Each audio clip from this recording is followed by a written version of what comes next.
मानव जीवन कसं आहे हा एक प्रश्न आहे.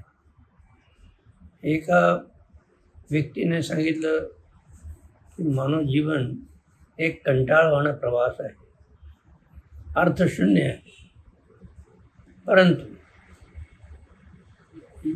या माणसाने जे सांगितलं त्याच्यातून दिसतं आहे की त्याला अनुभव नाही आहे.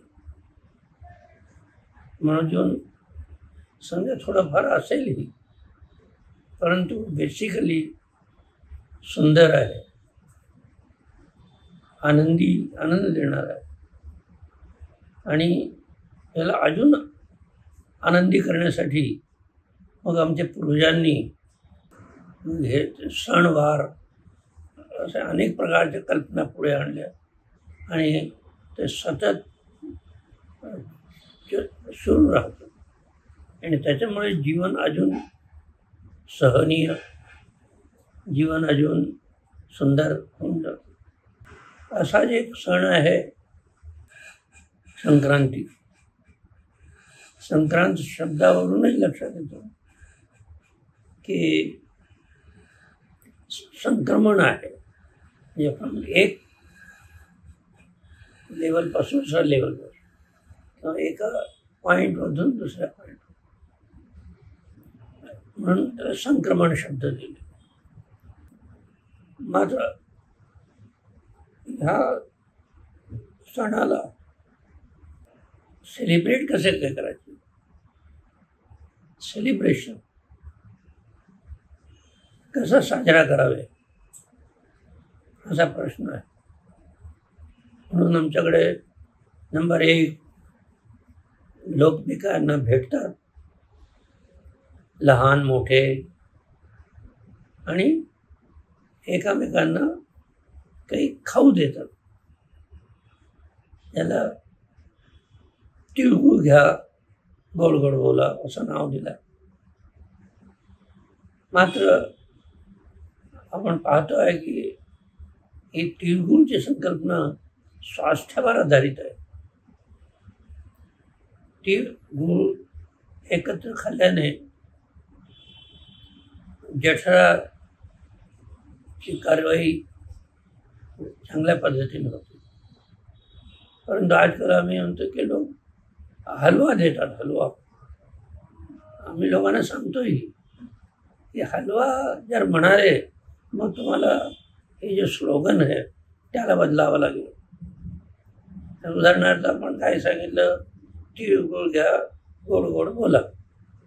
पण आता तुम्ही हलवा देताय ना, मग तुमचं स्लोगन बदला की हलवा घ्या, गोडवा द्या. मग ते बरोबर होईल. पण आणि असं ह्या पद्धतीने जे हे सण जे जीवनदायी आनंद देणारे आहे ते त्यांच्यामधून आनंद निघून जातो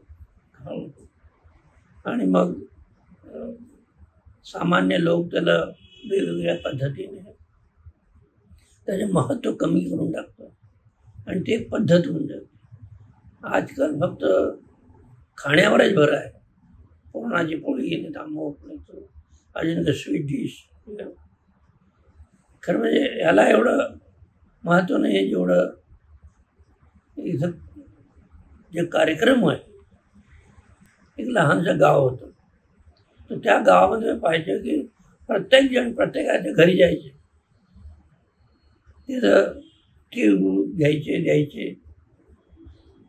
आणि आनंद व्यक्त करायचा. परंतु आज मी पाहतो की ती स्पिरिट नाही राहिली. आता लोकांचे फक्त जेवण 2-3 वेळा करायचे, खात पीत राहायचे, दॅट्स ऑल.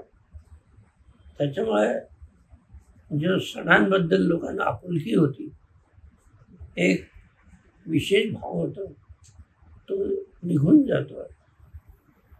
तर आम्ही अभ्यास करायला पाहिजे. हे काय आहे, आमच्या ऋषी लोकांनी याचं का केलं, हे सणांची निर्मिती का केली.